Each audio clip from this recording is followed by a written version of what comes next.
বাংলাদেশ বনাম নেদারল্যান্ডস ম্যাচে এক অদ্ভুত ঘটনা ঘটেছে। টসে হেরে বাংলাদেশ প্রথমে ব্যাটিং করতে যায়। ম্যাচের তৃতীয়তম ওভারে এই অদ্ভুত ঘটনাটি ঘটে।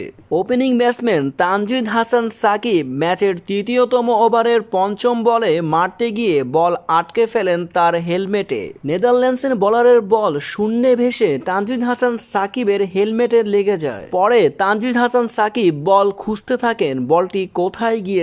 এ যেন চৌম্বকের মতো বল আটকে গেছে হেলমেটে। এমন ঘটনা ক্রিকেটে খুব কমই ঘটে থাকে। বলটি হেলমেটে লাগায় সাথে সাথে বাংলাদেশের ফিজিও এসে পড়েন। ফিজিও এসেই তানজিদ হাসান সাকিবকে পরীক্ষা নিরীক্ষা করে দেখেন। পরীক্ষা নিরীক্ষা শেষ হলে তানজিদ হাসান সাকিব আবার ব্যাটিং করতে যায়। সচরাচর এমন ঘটনার সাক্ষী পুরো ক্রিকেট স্টেডিয়াম হয়েছে। তানজিদ হাসান সাকিবের চোখের পরীক্ষা করা হচ্ছিল।